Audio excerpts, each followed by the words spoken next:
स्थिति में 4 विधानसभाएँ, और उन विधानसभाओं में भी लोग आज अपना अपना ये अभियान चला रहे हैं।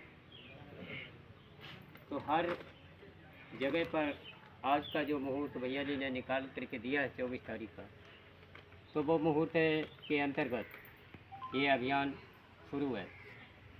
तो अपने ज़िले में भी तीनों विधानसभाओं का एक साथ ये कार्यक्रम का अभियान आज शुरू है। और टोकन सेवा का सदस्यता ग्रहण कराने का और स्वास्थ्य पद्धति जो हमारे मुद्दे हैं जनता के बीच में रख कर के भारतीय स्वास्थ्य सेना की सरकार का सहयोग देने के लिए हम सभी हिंदू, मुसलमान, सिख, ईसाई, कोई भी मज़हब, कोई भी धर्म के लोग होंगे, इसमें जात पात का कोई मतलब नहीं है। इसमें केवल हम सब भाइयों को एक साथ लेकर के जनता के बीच में अपनी बात को रखना है, और अपनी बात को रखने के बाद में सबका साथ और सबका विकास, भारत जगाओ भारत बचाओ उत्तर प्रदेश की 2027 की ये जो सरकार है इसका अभियान है। और 2027 की अब की बार भारतीय स्वास्थ्य सेना की सरकार बनेगी, ये निश्चित है। क्योंकि हर चीज़ का समय होता है, और जब समय किसी चीज़ का आ जाता है तो उसके अंतर्गत कोई काम होने में देरी नहीं लगती है।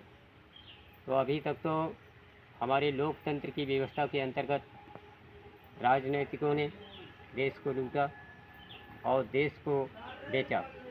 दो काम किए, देश के अंदर बड़े पैमाने पर बूचड़खानों का विस्तार करना, व्यापार करना, शराब मांस का व्यापार करना, माँ बहनों का व्यापार करना, और देश के अंदर ऐसी स्थितियां पैदा कर देना कि जैसे जो देश के कर्णधार धर्म के स्तंभ हैं महात्मा, इन महात्माओं को भी अपने जाल में फंसा लेना, ये राजनेताओं का काम रहा। और उन महात्माओं के अंतर्गत देश के अंदर जो धर्म की रीढ़ होते हैं, उस रीढ़ को भी इन नेताओं ने तोड़ दिया। जब रीढ़ को ख़त्म कर दिया, धर्म को ख़त्म कर दिया, तो ऐसी स्थिति में फिर महापुरुषों का इस देश के अंदर में बिगुल बजने का समय आ गया है, और महापुरुषों का बिगुल बजेगा, और अवतारी शक्तियों के द्वारा भारत में एक नई व्यवस्था, शासन व्यवस्था आएगी। इसको कोई 2027 में रोक नहीं सकता है। भारतीय स्वास्थ्य सेना के हाथ में शासन व्यवस्था जाएगी, और भारतीय स्वास्थ्य सेना की जब शासन सत्ता जाएगी तो इस उत्तर प्रदेश की जो व्यवस्था है वो स्वर्णिम व्यवस्था बन जाएगी। विदेश का धन जितना भी है राष्ट्र की संपत्ति घोषित करने के बाद उसको देश के अंदर लाया जाएगा, और हर किसान मजदूर को कर्ज मुक्त किया जाएगा। इसके साथ में हमारे देश के अंदर गौवध बड़े पैमाने पर हो रहा है, गाय की तस्करी हो रही है, इसको भी रोका जाएगा। और जो आज छुट्टा गायें गांव-गांव में घूम रही हैं, किसानों के यहाँ से 50 रुपया किलो गोबर और 60 रुपया लीटर गौमूत्र इन्हीं गायों का खरीद लिया जाएगा। और ख़रीदने के बाद में बड़े पैमाने पर दवाएं और तमाम जैविक खादें भारतीय स्वास्थ्य सेना के माध्यम से आगे औद्योगिक विकास के माध्यम से बनाई जाएंगी। इसी के साथ में अगर किसान का गाय का दूध 70 रुपया ले लिया जाए और भैंस का दूध 80 रुपया ले लिया जाए, तो कोई भी हमारे गरीब किसान मजदूर दुखी नहीं रहेगा। हमारे देश के अंदर में आज देखा जा रहा है कि कोई भी नेता, मिनिस्टर, मंत्री का बच्चा है तो विदेश में पढ़ने जाता है। गरीब किसान का बच्चा गांव के यानी जो है एक साधारण स्कूल में पढ़ता है। ये भी व्यवस्था आगे चल कर के भारतीय स्वास्थ्य सेना की सरकार बनने के बाद समाप्त कर दी जाएगी। समान शिक्षा नीति लागू कर दी जाएगी, और गांव को औद्योगिक क्षेत्र के माध्यम से उसको जोड़ दिया जाएगा।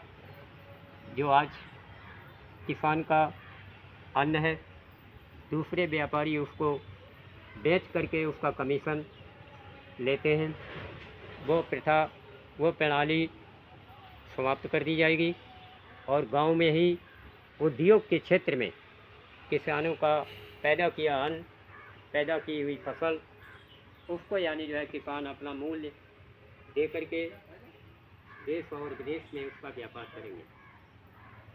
इसी तरीके से आगे चल कर के जो हमारी देश की गरीब महिलाएं हैं, बुजुर्ग हैं, उनको पेंशन बताओ 7,000।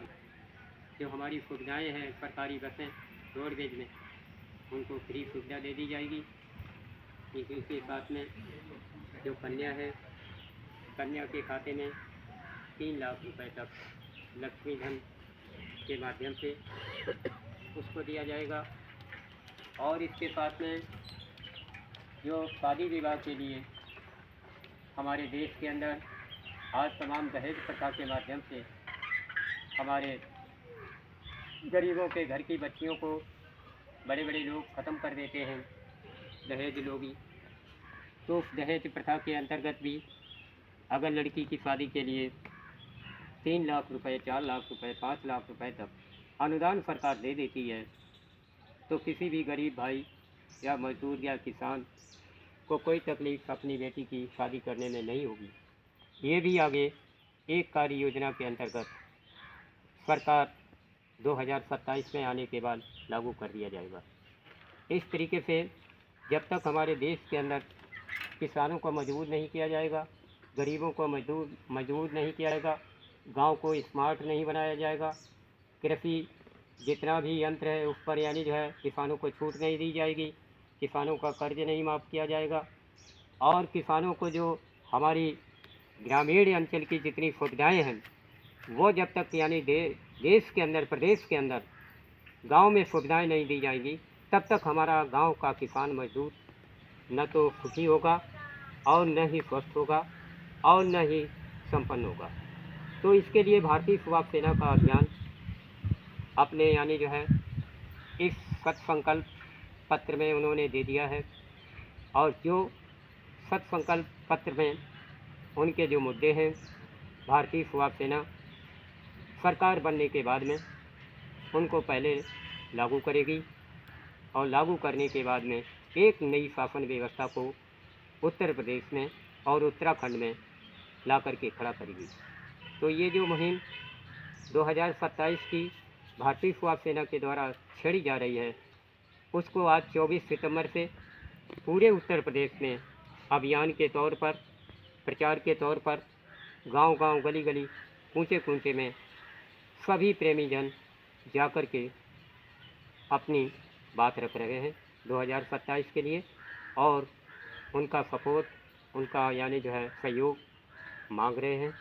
यही हमारा मेन उद्देश्य है कि हम राष्ट्र के लिए, देश के लिए इस अभियान को आगे बढ़ा करके जो हमारा देश आज गर्त में जा रहा है, इसको बचाने के लिए, गरीब मजदूर किसानों को बचाने के लिए ये भारतीय सेवा सेना आज आगे आ रही है। और देश के अंदर 1945 से लेकर के अभी तक जो भी काला चिट्ठा है, चाहे विदेश में धन जमा हो, चाहे देश की आज भी आज़ादी का काला चिट्ठा हो, इन नेताओं ने 1945 से लेकर आज दिन तक भारत के अंदर जनता के बीच में नहीं रखा है। वो भारतीय सेवा सेना इन सारे काले चिट्ठों को खोलेगी और जनता के बीच में लाएगी।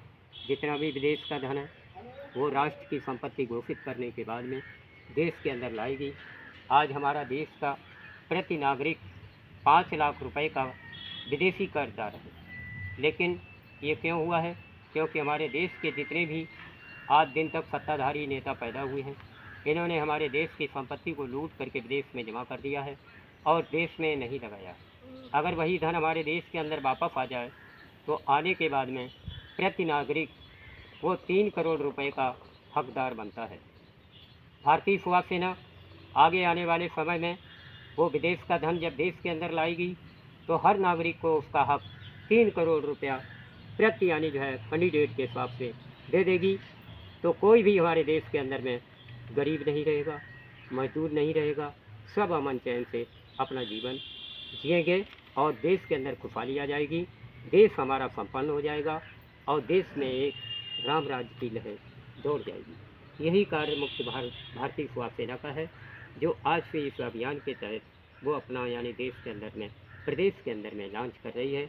उत्तर प्रदेश और उत्तराखंड का 2027 का पहले अभियान चलना है और उसके बाद में फिर भारत का फिर यानी जो है 2029 में चौथा महायज्ञ करने के बाद पूरे विश्व पर यानी जो है भारतीय सेवा सेना का एक यानी जो है एक सूत्री कार्यक्रम होगा राजतंत्र, और राजतंत्र के माध्यम से पूरी दुनिया पर एक यानी राज व्यवस्था का शासन होगा। तो ये सारी चीज़ें हैं। भारतीय सेवा सेना जिंदाबाद जिंदाबाद जिंदाबाद जिंदाबाद जिंदाबाद जिंदाबाद। भारत माता की जय, भारत माता की जय। नेताजी आएंगे, नेताजी आएंगे, नई व्यवस्था लाएंगे। नेताजी ने ललकारा है, भारत देश हमारा है, नेताजी ने ललकारा है, भारत देश हमारा है, नेताजी ने ललकारा है, भारत देश हमारा है। नेताजी आएंगे, नई व्यवस्था लाएंगे। इंकलाब जिंदाबाद, इंकलाब जिंदाबाद, इंकलाब जिंदाबाद। भारतीय सेवा सेना जिंदाबाद, भारतीय सेवा सेना जिंदाबाद, भारतीय सेवा सेना जिंदाबाद।